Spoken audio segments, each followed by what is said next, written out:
Assalamualaikum warahmatullahi wabarakatuh.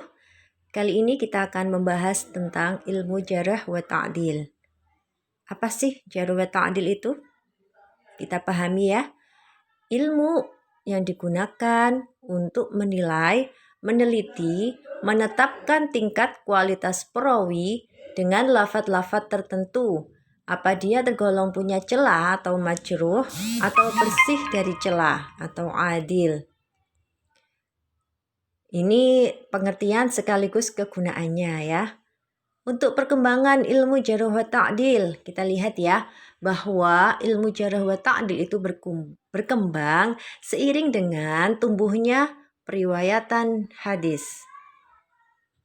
Yakni untuk menetapkan hadis itu diterima atau ditolak, sehingga membutuhkan ilmu jarh wa ta'dil demi menetapkan kebenaran perawi atau kedustaannya. Itu ya. Kemudian informasi jarh wa ta'dil bisa diperoleh dari dua jalan. Bagaimana bisa kita menilai apakah perawi itu punya celah atau bersih dari celah? Yakni yang pertama dari popularitas para perawi di kalangan ahli ilmu. Apakah dia adil atau punya celah? Kemudian yang kedua dari tazkiyah, yakni pujian atau pentarjihan dari rawi lain yang adil. Ya, itu. Kemudian ada pembahasan tentang sebab perawi majruh atau dikenakan celah. Kenapa? Karena yang pertama bid'ah, melakukan tindakan yang di luar syarak, ya. Yang kedua, mukhalafah, artinya adalah menyalahi riwayat orang yang lebih thiqah. Thiqah itu adalah orang yang dinilai adil dan dhabt, ya. Sedangkan kemudian ada ghalat. Ghalat itu adalah orang yang banyak kelirunya, banyak salah dalam meriwayatkan hadis.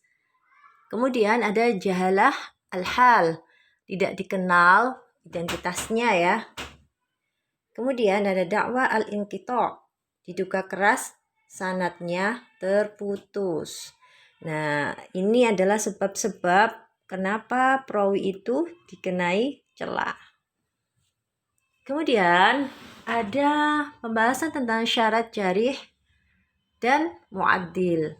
Orang yang menilai apakah rawi itu celah atau dia adil ya.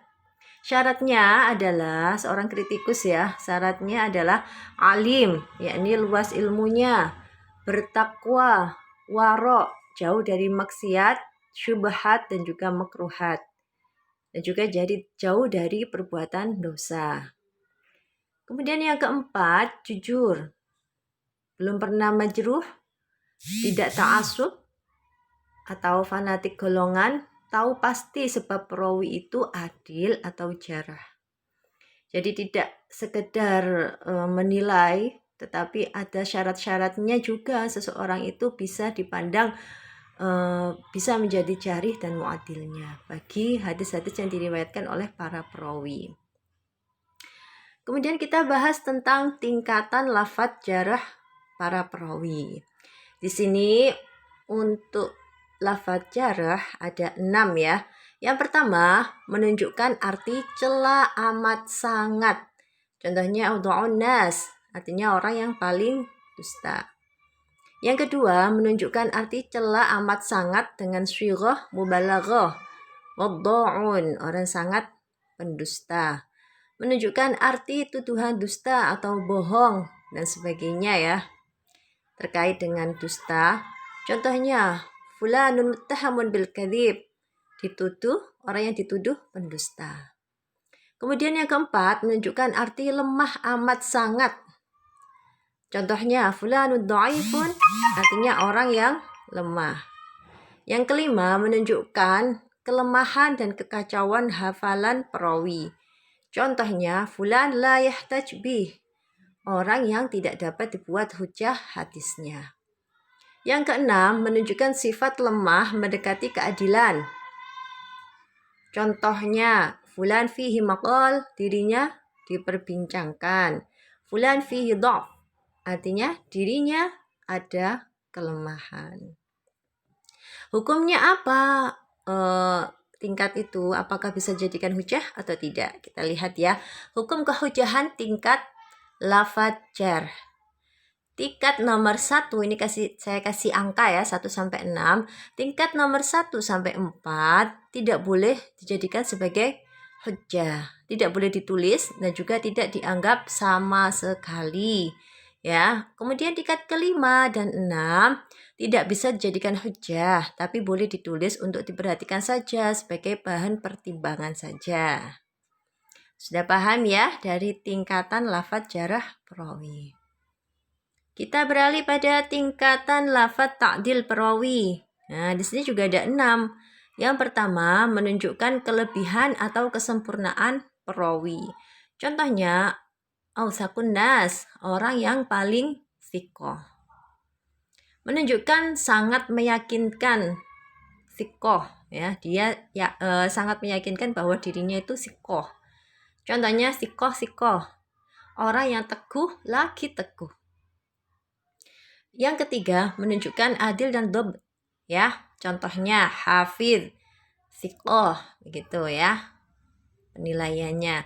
Yang keempat, menunjukkan adil dan dhabt atau kurang kuat ingatan. Dhabt itu kuat ingatan, tapi di sini ada keterangan kurang kuat, berarti dhabtnya ini tidak begitu kuat ya. Contohnya shaduq, orang yang sangat jujur. Meskipun dapat dipercaya, adil, tapi dhabtnya itu kurang ya.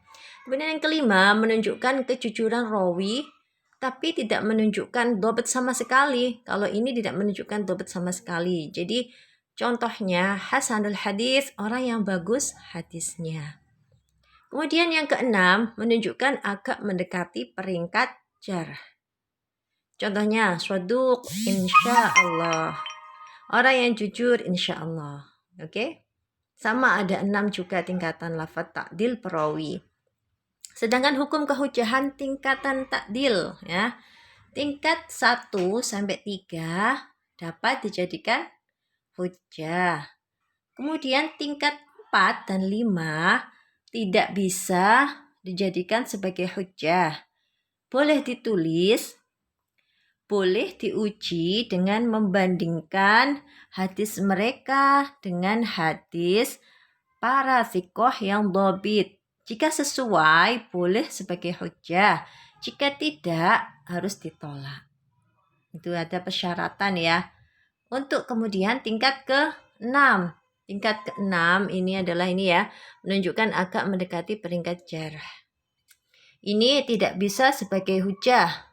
Boleh ditulis, tapi boleh ditulis sebagai pertimbangan, bukan untuk diuji karena tidak dhabit. Oke ya. Sudah paham dari sini ya? Semoga saja ya. Semoga bermanfaat. Assalamualaikum warahmatullahi wabarakatuh.